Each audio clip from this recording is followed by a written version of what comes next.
Order! Order! You are an incorrigible delinquent at times. Behave yourself, man!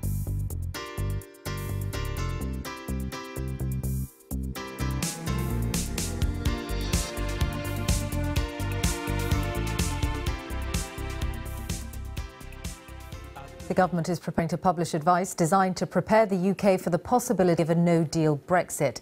The notices to be released on Thursday will include information for citizens, businesses and public bodies. It comes as one of the co-founders of the fashion brand Superdry donated £1 million to the campaign for a public vote on the final Brexit deal, saying that Brexit was going to be a disaster. Our political correspondent Leila Nathu reports. And we stare into the abyss of no deal. This weekend in Edinburgh, the latest in a series of rallies being held by those calling for the public to have their say on the final Brexit deal. The People's Vote campaign is demanding another referendum. Now it's been given a boost, a £1 million donation by the businessman Julian Dunkerton, who wants to fund polling to test whether public opinion is shifting. If people think that this Brexit is going wrong, if they think it's being botched, if they think that the politicians are making a mess of it, they have every right to demand that they take back control of this Brexit and have a people's vote. Parliament would have to pass a law for there to be another vote. The government's repeatedly ruled that out, and for now Labour's not backing the idea either. And it's a prospect that incenses Brexiteers. The only poll that counts is the referendum, and people voted to leave. The People's Vote talk about democracy. Actually what their declared intent is to overturn the democratic decision of 2016 to leave the European Union. They want a second vote only to remain in the European Union. The Brexit Secretary Dominic Raab will be in Brussels again this week for further talks, but he's now also preparing to set out the government's plans for the possibility of no deal being struck. A cabinet agreement reached at Chequers last month over what Britain's offer to the EU should be for the future now appears to satisfy no one. If or when a Brexit deal is struck, it will then go before Parliament. But it's unclear if any type of Brexit could command a majority here. And with MPs and ministers divided, there are those who think it's now up to the public to step in. Leila Nathu, BBC News, Westminster. Well, more now as the campaign People's Vote, which is calling for a referendum on the final Brexit. It's been given a £1 million boost amid growing concern that Britain will leave the EU without any agreement. And it comes as Brexit ministers are expected to start publishing a series of papers outlining what will happen in the event of a no-deal Brexit. Well, let's speak now to Will Dry, who's a spokesperson for the People's Vote and the campaign group Our Future, Our Choice. He joins us now from Westminster. Good evening to you. Is this, as some have been saying, Project No Fear from the government? What the government's no deal notices? No, I think for what the government is doing now is lowering the bar for the deal that it's actually going to come back with. So, for example, if it tells everyone that there's going to be huge lorry park queues at Dover, which there would be if there was no deal, and if it tells everyone that UK citizens in Europe will lose their rights, which they will if there's no deal, then their deal, which is set to be a complete disaster anyway, will look less bad because it won't be Armageddon. So I think that they're encouraging the country to breathe this collective sigh of relief if they can negotiate the rather crummy deal that they're set to negotiate, and then they're going to try and squeak that past Parliament. In reality, people are increasingly concerned that Brexit is proving to be a mess, and that's why they want a people's vote on the deal.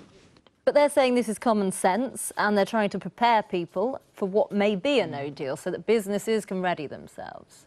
Yeah, so I actually agree. I think the government is doing the right thing by releasing these papers. And actually, it's funny because the Brexiteers said that the government must prepare for no deal, and then they're going to see these papers and they're going to realise that no deal actually is a lorry park in Dover. No deal actually does mean that we have to stockpile food. It does mean that we have to stockpile medicines, and it does mean that we have to stockpile vaccines. And it's obviously going to be a complete disaster. It's not a serious option for this country. Nobody seriously supports WTO terms. It would be a complete disaster for my generation. And, you know, I voted to leave. I'm not some big Europhile, but very, very, very few people who voted to leave would support stockpiling food and medicines and going ahead with the no-deal disaster. What the government is trying to do is lower the bar, lower the expectations, and then squeeze through an awful Brexit deal. It's crucial that Parliament doesn't let that happen, and the best way for Parliament not to let that happen is to put whatever the government gets to the people. They can be the ultimate judge on whether or not this is a good deal. So what detail do you think we're going to get then from, this information that's being released later on this week? Well, I think it's likely that the government will admit that they do plan to stockpile food, which is a disaster. I think it's likely they'll admit that they are stockpiling medicines. But frankly, the detail isn't actually that important. Leavers like me were promised that Brexit would be the road to sunlit uplands. It's transpiring that Brexit is the road to stockpiling food and stockpiling medicines. That is a vast, I mean, to say it's a disappointment is an understatement. It's a complete disgrace. It's a democratic disgrace that this is the situation we're in. And that's why we need a kind of democratic boost that would be a people's vote on whatever the government negotiates. But surely some senior Brexiteers will think twice when they see the detail in this. Yeah, so already you see millions of people who voted to leave, coming to the realisation that this whole Brexit process is a complete mess, particularly in the north, particularly in Wales, particularly young people who voted to leave. And that's why, a record number of people want this people's vote on the deal. And I think that older politicians and older generations should really think, is this really what they want to leave behind to the younger generations? Do you want to embroil us in this 10-year process of getting out of the European Union, where we're going to be worse off probably than we are, when there's serious problems in this country already to deal with? So the NHS is obviously in a serious state. It had its worst winter crisis last winter. There's a record number of EU nurses and doctors who have left it.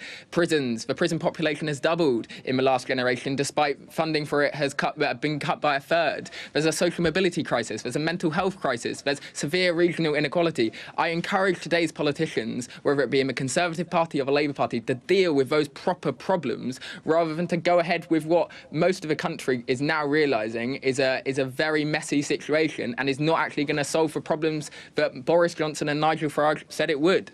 Well, that might be the case, but the majority of people who voted to leave the European Union, and many of those people say Brexit should mean Brexit. We had Nigel Farage on yesterday saying that he's making a reappearance in politics to make sure that we get this hard Brexit.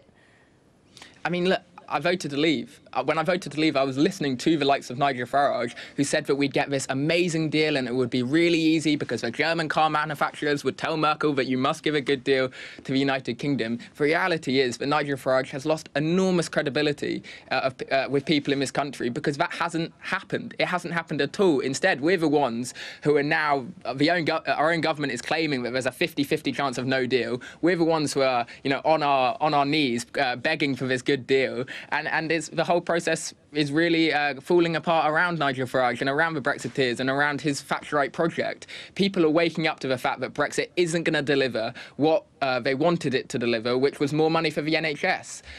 So that's why when the reality doesn't match what people were promised, we need a people's vote.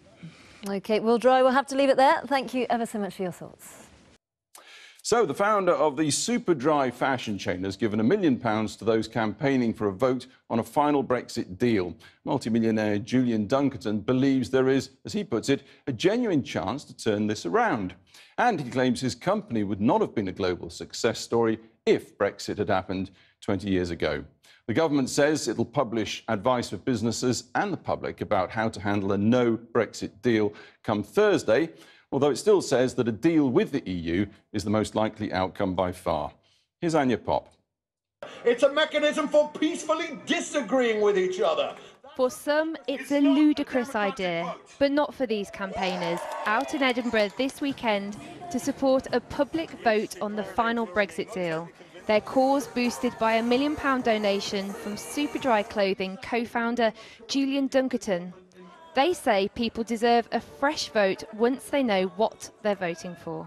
What Julian Dunkerton is doing by giving us this money is he's allowing us to test that will of the people in probably the biggest polling exercise ever conducted by a political campaign in this country. At this really fragile and important time for our democracy, as we approach the Brexit deadline, I think it's important that we test the will of people, we see how it's moving, so that politicians can know what the people are saying, because this is not a done deal. Last chance! Here we go. At Watford-Ekie, a temporary beach on Watford's High Street, some were more pleased at the prospect of another vote than others.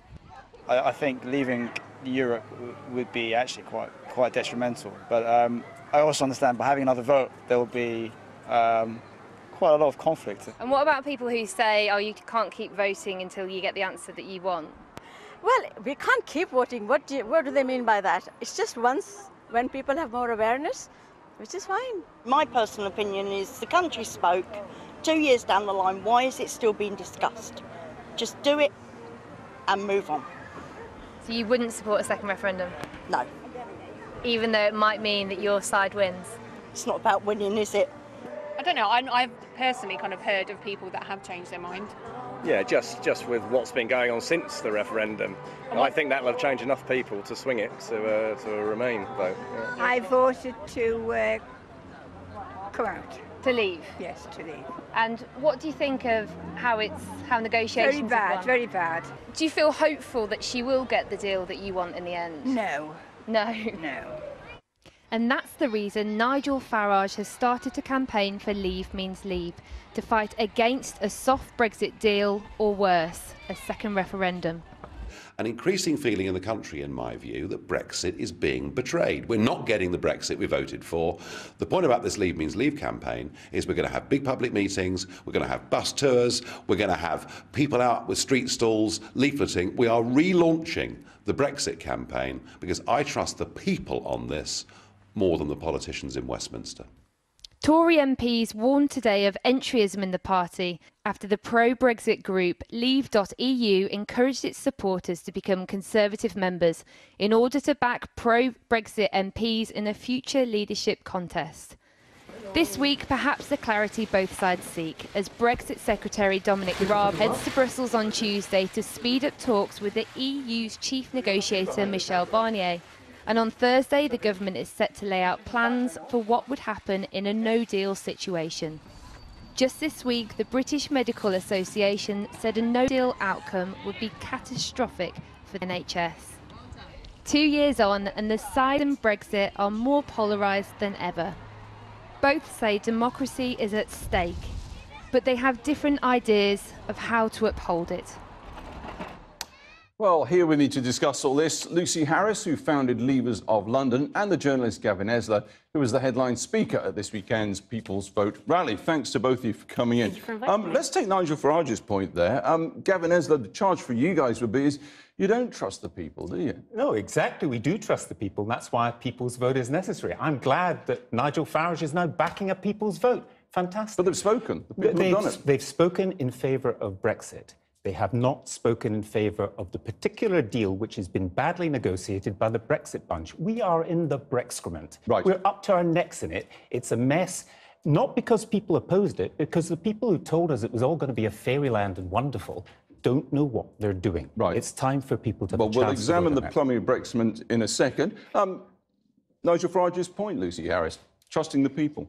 Well, you know, I think we've had a vote already. It was made very clear in the vote what we would be voting for. We voted to leave the ECJ, leave the single market and leave the customs union. It was made very clear on national TV, in newspapers, that we would be leaving those. I think independence comes as, you know, we have no connection to another country deciding our laws. That's what independence means, and I think that's what the general public thinks. Right, OK, well, just to kind of hone in on what we're talking about today, which, as I understand it then, Gavin, is that what you want is a vote on the deal, not a rerun of the referendum. So if the deal's no good, the people say it's no good, you send them back to get a better Brexit deal. Well, you're in favour, you accept Brexit, right? I was very interested in that lady in the report there who said, this isn't the Brexit we voted for. It's not the Brexit anybody voted for because nobody knew what it was going to be about. But I'm trying to get this distinction. People are saying you just want to rerun the referendum. No, we want excuse me, we want a people's vote on the deal that is negotiated by this government. Well, what have you got against democracy? I mean, Gavin, we're not on Newsnight now. Those days are over. But to take that point, it is a point well made. This is not a referendum on Brexit. Gavin accepts Brexit. He says that people should have a chance to get the best possible Brexit deal, right? Send it back. Well, what's wrong with that? What Gavin is advocating is a three-way vote, which would mean you'd have... Yes, you are. It's a clean Brexit.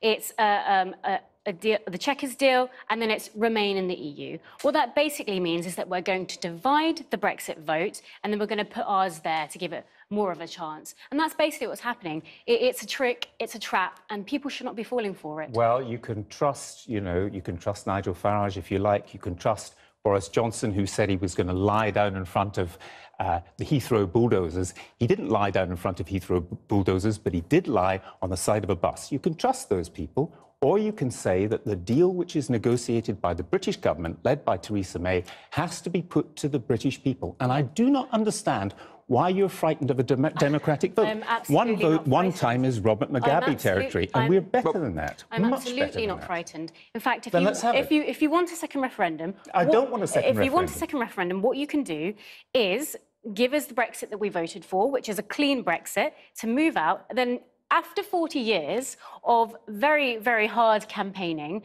you can then threaten the Tory party by creating a new party and then get another referendum. I'm sorry, this is Trump land. I don't know where we're going. OK, but we'll leave that aside. We're not going to resolve that it's a referendum or it isn't, but Gavin has made his point clear on that. If there is no deal, where on earth are you then? Well, where on earth is the country? Well, where are you? What do you vote on? We need a people's vote. If there's no deal, do we accept no deal and just crashing out? And as to the terms, it's up to MPs. MPs are listening to this, and they're listening to the constituents. MPs get a very bad deal on programmes I've been on and sometimes on programmes you've been on because we go, Yaboo sucks. There's some very good MPs out there. They want to know what the people think. And thank you for all this money that is going to be allowed to you to conduct opinion polls to find out how opinion is changing. And MPs are very interested in that. They should have the last say. I really question about throwing money at this campaign to find out polling. Well, Aaron Banks financed yours. It wasn't mine. I didn't actually campaign. But, I really question how throwing £1 million at polling is going to help. You got the polling wrong the first time. You didn't connect with those people in the polling. They were never voters beforehand, but they were in the referendum. So how can you rely on your own polling when you can't even reach them? Well, the polls, frankly, are all over the place on all of this. I think we can all agree on that.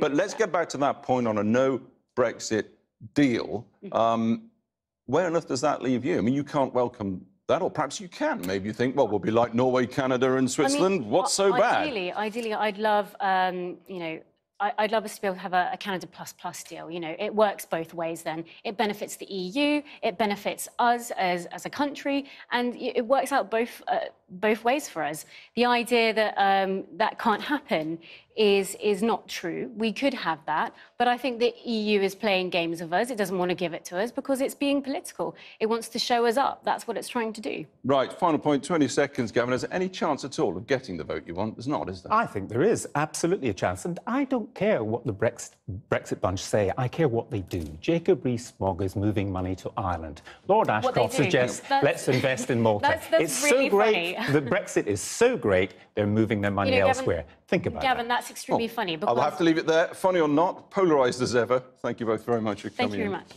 very much.